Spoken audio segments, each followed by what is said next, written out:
ಇಂದು ಸಂಕಷ್ಟಾರ ಚತುರ್ಥಿ. ಇಂದಿನ ದಿನ ಗಣಪನಿಗೆ ನಾವು ಪೂಜೆ ಮಾಡುವುದು ಎಷ್ಟೊಂದು ಪ್ರಾಶಸ್ತ್ಯವನ್ನು ನೀಡುತ್ತೆ, ಹಾಗೆ ನಮ್ಮ ಸಂಕಲ್ಪವನ್ನು ಈಡೇರಿಸುತ್ತೋ ಅದೇ ರೀತಿ ಇಂದಿನ ದಿನ ಚಂದ್ರದೇವನಿಗೆ ಅರ್ಘ್ಯ ಕೊಡುವುದು ಕೂಡ ಬಹಳ ಶ್ರೇಷ್ಠವಾಗಿದೆ. ಹಾಗೆ ಹೇಗೆ ಅರ್ಘ್ಯ ಕೊಡಬೇಕು ಎನ್ನುವುದನ್ನು ನಾನು ನನ್ನ ಹಿಂದಿನ ವಿಡಿಯೋದಲ್ಲಿ ತಿಳಿಸಿದ್ದೀನಿ. ಹಾಗೆ ಅದಕ್ಕೊಂದು ಮಂತ್ರ ಇದೆ, ಅದೇನಂತ ನೋಡೋಣ. ಈ ಮಂತ್ರವನ್ನು ಸಾಧ್ಯವಾದಷ್ಟು ಜಪಿಸಿ, ಹಾಗೆ ಅರ್ಘ್ಯವನ್ನು ನೀಡುವಾಗ ಜಪಿಸಿ. ಈಗ ಚಂದ್ರನಿಗೆ ಅರ್ಘ್ಯವನ್ನು ನೀಡುವಾಗ ಹೇಳುವಂಥ ಮಂತ್ರವನ್ನು ಇಲ್ಲಿ ನಾನು ತೋರಿಸ್ಕೊಡ್ತೀನಿ. ಕ್ಷೀರೋದಾರ್ಣವ ಸಂಭೂತ ಅತ್ರಿಗೋತ್ರ ಸಮುದ್ಭವ ರುಹಾಣಾರ್ಘ್ಯಂ ಶಶಾಂಕೇದಂ ರೋಹಿಣ್ಯ ಸಹಿತೋ ಮಮ.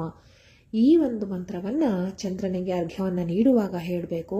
ಹಾಗೆ ನೀವು ಚಂದ್ರನಿಗೆ ಅರ್ಘ್ಯವನ್ನು ನೀಡಿದ ನಂತರ ಸಹ ದೇವ್ರ ಕೋಣೆಯಲ್ಲಿ ಕೂತ್ಕೊಂಡು ಇದನ್ನು 108 ಬಾರಿ ಪಠಿಸೋದ್ರಿಂದ ತುಂಬಾ ಒಳ್ಳೆಯದಾಗತ್ತೆ. ಮನಸ್ಸಿಗೆ ಒಂದು ಶಾಂತಿ, ನೆಮ್ಮದಿಯನ್ನು ಸಹ ನೀಡುತ್ತೆ. ಹಾಗೆ ಇದನ್ನು ನಾನು ಆಗಲೇ ನನ್ನ ಹಿಂದಿನ ವಿಡಿಯೋದಲ್ಲಿ ಹೇಳಿದ ಹಾಗೆ ಕೇವಲ ಸಂಕಷ್ಟಾರ ಚತುರ್ಥಿ ದಿನ ಮಾತ್ರ ಚಂದ್ರನಿಗೆ ಅರ್ಘ್ಯವನ್ನು ನೀಡೋದಲ್ಲದೆ ಪ್ರತಿ ಹುಣ್ಣಿಮೆಯಲ್ಲೂ ಸಹ ನಾವು ಹೀಗೆ ಮಾಡ್ಬೋದು. ಯಾಕಂದರೆ ಹುಣ್ಣಿಮೆಯಲ್ಲಿ ಪೂರ್ಣ ಚಂದ್ರ ದರ್ಶನ ನೀಡ್ತಾನೆ. ಅಂದಿನ ದಿನ ಕೂಡ ನಾವು ಈ ಒಂದು ರೀತಿಯ ಮಂತ್ರವನ್ನು ಪಠಿಸಬಹುದಾಗಿದೆ.